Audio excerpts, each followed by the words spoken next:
and sit down.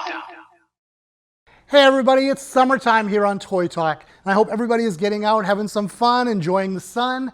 But I want to talk to you this month about how our actions and our words affect other people and impact their lives, and probably a lot more than you've ever realized.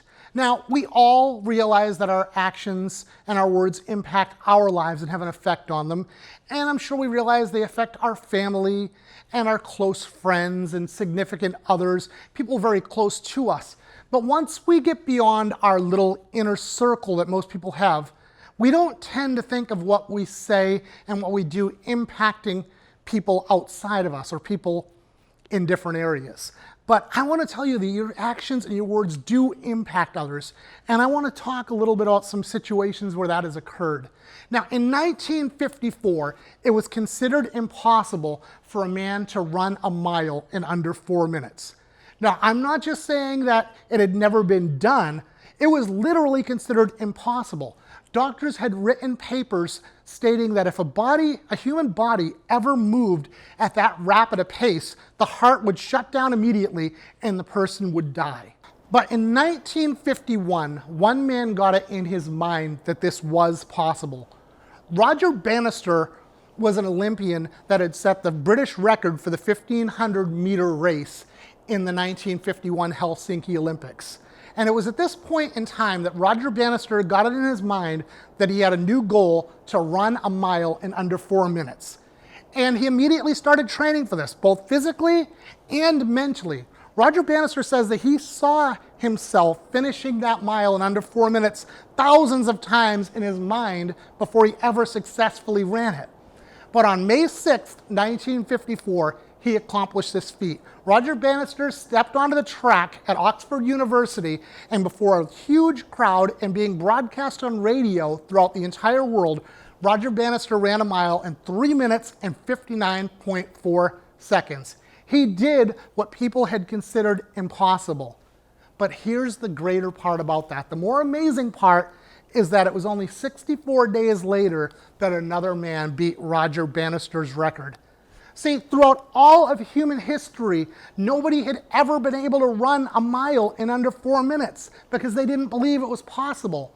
But once Roger Bannister showed that it was possible, other people started to do it. And now, 65 years later, in 2019, more than 1,400 people have run a mile in under 4 minutes. Now think about that. Throughout all of recorded history, thousands and thousands and thousands of years, nobody was ever able to accomplish this feat.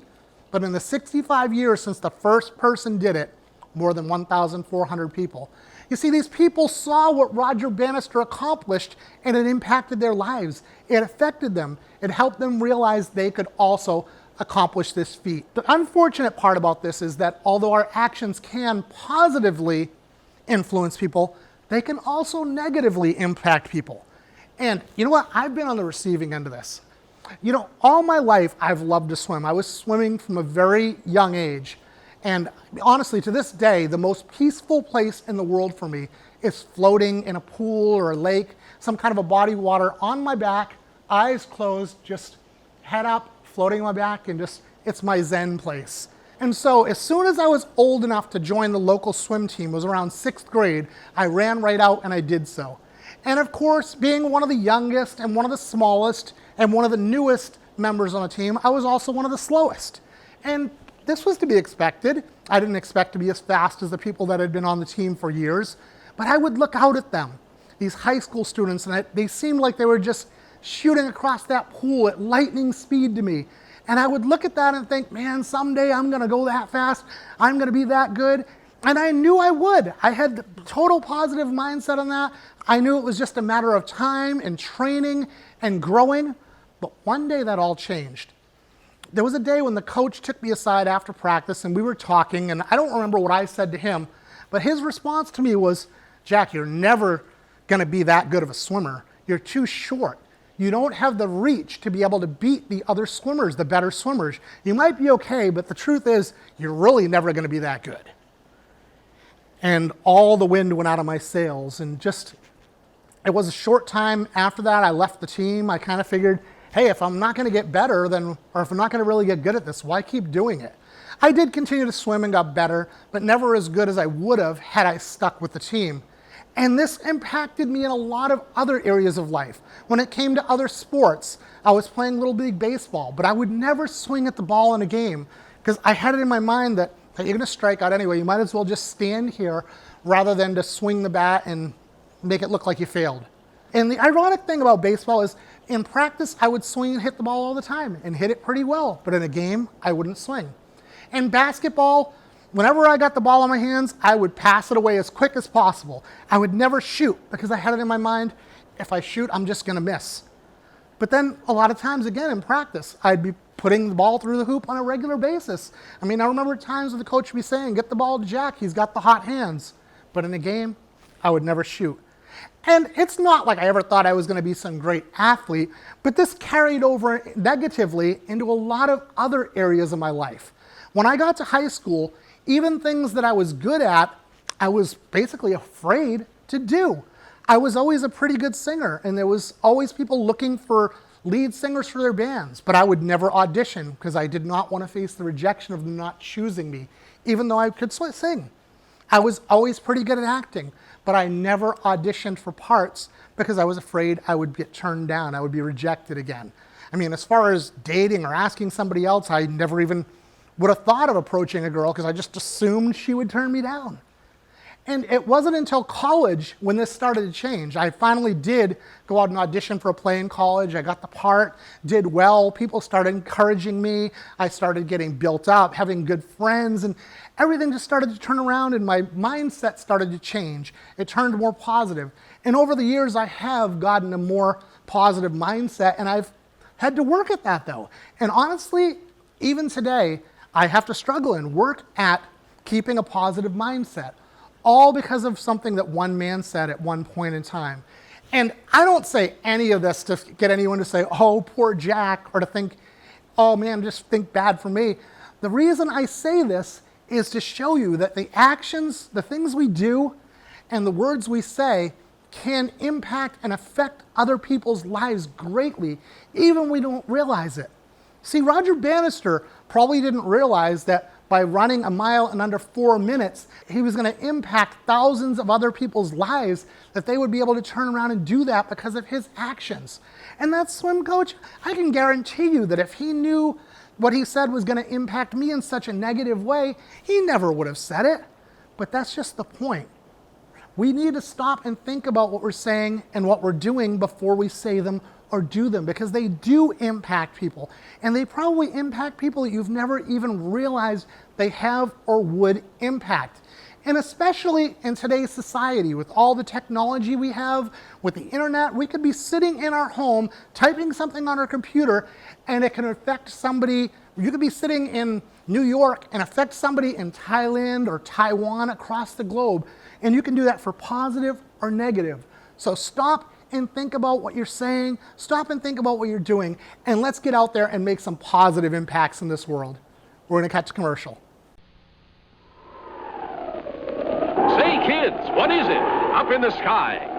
Is it a bird? Is it a plane? No, it's Superman. Yes, sir, kids, a real flying Superman that can be yours. Looks just like Superman himself. He's made of tough blue plastic and has a bright red cape that fits on his shoulders.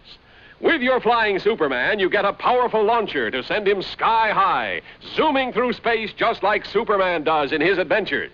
Now, you'll want to be one of the first to have your own flying Superman, so listen carefully, because here's all you do to get yours. Send one box top from Kellogg's Corn Flakes and just 10 cents. That's one box top and just 10 cents to Flying Superman, Box 330, Battle Creek, Michigan. Or use the handy order blank right on the Kellogg's Corn Flakes package. Get your Flying Superman from Kellogg's now. Well, I'm excited about this episode of Toy Talk. When I first started the show, after the second episode, I got a PM on Facebook from a man in New Zealand telling me that he'd been watching Toy Talk and it really had been helping him. It spoke to him, and that he was a single father as well, had 3 kids, and we got to chatting. And a few months later, I noticed he had put a bunch of artwork up on Facebook. It was all pop culture pictures and stuff. They were just awesome. And I said, Michael David Key, you have got to come on and do Toy Talk. And so we've got you here finally in this episode and want to welcome you to Toy Talk. Let's all welcome Michael David Key. What's up, Mike? Hi, Jack. Mike, so what you do is you've been an artist most of your life. You've been drawing pretty much all your life? That's right, yeah. And you do these like kind of pop culture figures, different TV shows and movies. You do it, and from what I've seen, in colored pencil. And then you do something a little different with them. Tell us a little bit about what you do. So what I do is I draw my pictures and then I take them to conventions and I get the person that I've drawn, the celebrity that I've drawn, to autograph my picture. Yeah, and you've done like all kinds of movies, from Star Wars to TV shows like Red Dwarf. I mean, how did you get started into doing this? So it was probably about 20 years ago, really. There was a couple of things that sort of gave me the impetus to do this. One of them was something that you talked about in a previous episode of Toy Talk, and that was the movie Mr. Holland's Opus. Yes. I watched that movie, and that had a big impact on me. It made me think that, what's the point of being, around, and what am I going to leave behind? What can I do? What talents have I got? What can I do in that sort of opus? And I'm telling you, people, you got to check out his artwork. That definitely is a talent. Yeah. But go ahead, yeah. And then I was always been into sci-fi and things like that from a young age. And I was reading a magazine. It's a Starburst magazine that they used to have in the UK here. They're they had very an interview cool, with yes. Lee Forrest Kelly. Mm-hmm. Bones from Star Trek. Yep. How important to him the fans were, and the fan mail, especially. He tried to answer almost all of the fan mail that he received. And that kind of got me thinking, maybe I could combine my artwork talents with that, really. Imagine how great it would be to draw a load of pictures and post them out. And then every so often, one would come back in the mail and you wouldn't know what it was. And the excitement of opening it up and finding out who had signed it and what it was and everything like that. So that's why I started that. But when it came to actually doing it, and I'd drawn some of the pictures and posting them out, I kind of feel I didn't want to risk, losing them. Oh, absolutely. You put all that time into the artwork, so Yeah. you ended up connecting with people throughout the If world. they're okay, or if they'd come back okay, or whatever, really. So I then just started taking them to conventions myself, presenting them and getting them signed sort of in front of me. And you've mentioned to me before that you ended up eventually, since there's not a lot of conferences in New Zealand, you started sending out to people you could trust around the world that would bring them to the conventions for you and get them signed. Yeah, that's right. Yeah, my drawings are actually a lot better travelled than I am. Yes. Drawings travel all around the world. It's through my drawings, and then later I started the Facebook page, that I've made these friends all around the world. Yes. Really, America, Canada, England, Ireland, All over the Australia, place. all around the world. And if there's a convention that someone's appearing at that I need a drawing signed at, Yeah. I post them to my friends, and they take them for me and post them back. So The Facebook page, just to tell people, is Mike's Star Art. And That's you right, yeah. got to check out some of his artwork. He does these, like I said, they're colored pencil drawings. They look like they're photographs of the people. They're just done so incredibly well. And you've covered so many different movies and TV shows, but we've picked 4 that kind of go through the years that we're going to talk about, and we'll take a look at some of the artwork. But the first one was the original Batman series, which was Adam West and Burt Ward. And what made you decide to draw these guys? some of it is, most of the shows that I've drawn are shows that I've loved, that I've grown up with. Of course, yeah, and that makes I'll sense. watch. Mm-hmm. And then other drawings are maybe of people in the genre that are coming, that I can see that are going to be at shows that I could potentially get a drawing signed Sure. by. So I actually never met Adam West. But you did get the autograph, so you sent that out to somebody. And Burt Burt Ward. I did see Adam West at a convention one time in England, but I didn't get the drawing signed by him then. This one got posted to a friend in England. Okay. And they were going to a convention in America, and they took them to America, and they got signed in America. So like I say, the drawings are far better travelled than I am. They are. And Gary Sommers, who was on the show before, talked about he was the first person to ever get Adam West to come sign autographs not in the Batman costume at conventions. He had talked to Adam West about coming out to his Comic-Con show, and Adam was like, I really don't want to do those. They always want me to put on the Batman suit. And Gary said, no, just come out as yourself. And that's where it all started. And we didn't get to mention this in the show, but actually it was Gary's Comic-Con was the last place that Adam West ever did sign autographs before he passed away. So there was a lot of carryover on that. And of course, it was a hugely popular show.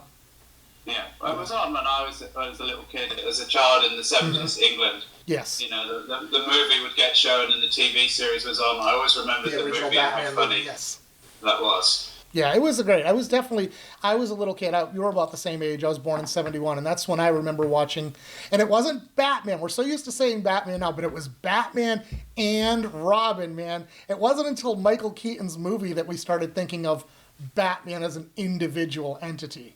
We're going to move on and talk about some different shows throughout the years, like I said. And the second one that was when I saw the pictures, I said, we've got to do this because it's one of my all-time favorite TV shows, and you don't get it mentioned as often, and that is Quantum Leap. Yeah. Quantum Leap, yeah. Absolutely. Scott Bakula and, gosh, I just lost the name for a second, but Scott Bakula, Dean Stockwell, thank you. They were just so well paired together. I mean, the show was so original. The storylines were excellent. It just took you on an adventure you couldn't go on with any other show, going through time. But it wasn't just like we're Doctor Who, we're traveling through time and space. It was actually throughout events that happened or that could have happened within our actual lifetimes. It was a really fun show. Something different every week. Yes. Different situation, different era. It was great. I watched that when it was on, and then more recently I've got to watch that again with my kids. Okay. They really enjoy that. That's fun. I just watched it again in the last year. I watched the whole series straight through again on DVD. Yeah. Yeah. So yeah. That's fun to revisit these things and share that, get that with your children. Yes. Through them. I remember sitting around watching it. This was before cell phones. I was working at the Boston Film Video Foundation in the early 90s when it came out, and I remember bringing in a little portable battery-powered TV. It was a lot harder to see these things. They were on once. Exactly. That was it. They were gone. If it was once, you'd have to catch it in reruns. You couldn't just go to on demand or on DVD and just watch it whenever you want. You didn't get to see. You got told off you couldn't have any TV that night or something. You'd missed it. It was gone. Yeah. So nowadays with streaming videos and DVDs. You can just watch it anytime you want, but this was a different time. And do you have the pictures of them that you did? Yeah. Absolutely. Let's take a look at those. I'm telling you, his artwork is just so phenomenal. And of course, Scott Bakula. I actually have two drawings signed of Scott now. One of Quantum Leap. Yes. And one of Star Trek Enterprise. I did notice that, yes. Yeah. On your page. I didn't meet Scott, unfortunately, yet. They were posted to America and taken by a friend. Okay. But I did get to meet Dean Stockwell. Oh, you did? Now, Dean has since retired from acting, from what I've read online, but he was just phenomenal in this show. He was just the perfect counterpart to Dr. Sam Beckett. They were a great team. And honestly, as we see all these shows coming back, especially from the 90s, all these reboots and, remakes, and it's one, I'm usually not into those a whole lot, but that's one I really would not mind seeing. I would not have a problem going back and seeing some new Quantum Leap episodes, Yeah. Yeah, it'd be a fun show. Sometimes they work, sometimes they don't. The new Battlestar Galactica was incredibly, popular. Yeah, some do better than others, like you said, but I mean, that one still just had so much more potential and so much more that could have been done. But look at the pictures. Yeah. It's like a song. When you hear songs on the radio, those songs immediately take you back to where you were, what you were doing. Exactly. When they come on. It's the same with me for the drawings. When I look at my drawings, I can say, okay, that was signed in so-and-so, or I was here then, or I was there. So it immediately takes you back to that time. Yeah, exactly. But speaking of time, moving forward into, through time, we're kind of taking these TV shows from older to newer. But the other one that really caught my eye that you did, which was from the early 2000s, was Smallville. I remember when this first came out, and all my friends were into 24. Everyone was talking about, you got to see 24, you got to see 24. Oh, And yeah. I had been a huge Kiefer Sutherland fan in the 80s when the Lost Boys and Young Guns and all that came out. But I was not watching 24 because it ran at the same time as Smallville. And I had to watch Smallville. If I was given the choice, it was the Superman show, man. And Tom Welling did so great. Different in England, you know, these programs were on at different times. Yes. So I got to see both. Oh, you got lucky. All right. Yeah, 24 was compelling. You know, as soon as you watched one episode, you needed to watch the next one. It was Okay. it carried on. See, I never ended up seeing it because I just got into Smallville. But Oh, something to go back to as well. now Smallville again was something I watched back in the day, and something Yes. that now I'm watching again with there's my those kids. green eyes, man. Tom Welling and Clark Kent. Tom Welling was an excellent. I mean, he wasn't quite Superman. He was the young Superman, but he did such a good job of showing a coming-of-age Superman. And, you know, I loved the way that they told the story of him and Lex, how they were such good friends. But, you know, if the people that don't know the show, most do, you know, it starts with him hitting Lex with his car, and or Lex got hit, I'm sorry, and Superman, Kal-El, jumps in, Clark, pulls him, rips the top of his car out of in a river, jumps in, pulls the car off, saves him. And as the show goes on, Lex has these suspicions that he had to have ripped this off and saved me. There's no other way. But Clark was not willing to give up his secret to Lex. And it makes you wonder that if he had trusted Lex, you know, could Lex have become a different person than what we know if he just trusted him? I think his relationship with a lot of people was Yes. tainted. Yes. By his not wanting to share Exactly. with information. You know, poor Lana. Yeah, exactly. There's Kristen Kruk, yeah. On off, all the way through. Yes. Because he wouldn't open up and tell the truth. You know, Exactly. so. But we're going to look at one more show, and this one takes us right up to 2019, where it actually just ended after a very long run. I think it was 11 or 12 years. I'm not 100%. I should have looked that up. But that show was Big Bang Theory. Yeah. Yeah. And I mean, Big looking Bang at some of that artwork, So I've done drawings. there's Sheldon, who is not quite signed yet, but we're going to get you there. No. Some of these are going to be quite hard, I think. Well, you know, now that the Big Bang Theory is off the air, though, I have a tendency to think there's a good chance you might see Comic-Cons bring in the cast. Last year at Fan Expo in Boston, it was the whole cast of Back to the Future. So, I mean, I think there's a good chance. It's a case of waiting for these things to happen. Well, that's true, too, yes. My Bill Howard most signed. recent autograph was Zoe Saldana from the Star Trek movies. And I drew that picture about 8 years ago, probably. And in the meantime, I've had just about everybody else signed, but she was the only one that I didn't get signed. So, and she'd never been at a convention until last month. So last month you got it. I got it after waiting all that amount of time. But it's amazing. You take the time to do all this artwork, not knowing when or essentially if it's ever going to get signed. I mean, people may never come up at a conference or they could pass away before it's signed, but you've still taken so much time to do this work. And I mean, obviously, you put a lot of effort and work into this. If you go on to Mike's Star Art, anyone watching out there, you're going to see there are just hundreds and hundreds and hundreds of pieces of artwork on there. So I've done about 300 pictures. About 300, okay. And I have probably about 90% of those autographed.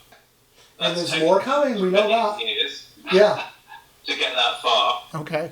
Well, 20 years of doing it. But, I mean, quite frankly, something I don't even know if, to think about it. I mean, I don't know if you have or haven't, and I'm sure there's the personal value of these, but I mean, there's no other collection in the world of original artwork signed by the actors like this. This is going to have, Maybe. at some point, I mean, it's something you can't really put a value on. You can't say it's going to be worth millions, and you can't say it's going to be worth 100. You don't really know. No. But it's an original piece that no one else has. All these sort of drawings that I'm showing you here, they're not drawings that I sell. I mean, I do drawings for people that ask me, commission me to. Okay, yeah. But all these ones here, they're just mine. They're one of a kind pieces. No one can ever own them but Michael Key. You know? Mr. Holland's opus, and something to leave behind, some sort of point, reason of being. Yeah, absolutely. That I've done. And you are doing that, and it's just what we do.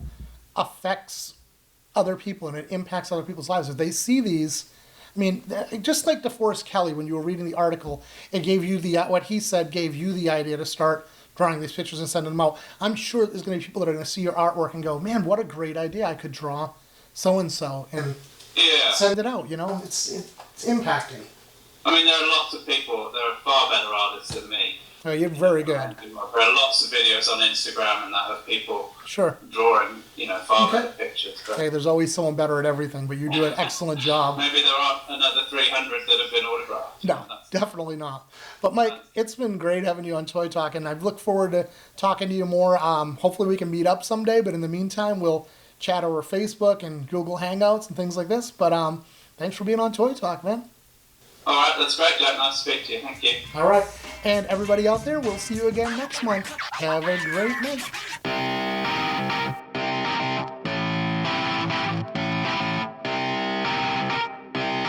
Shut up and sit down.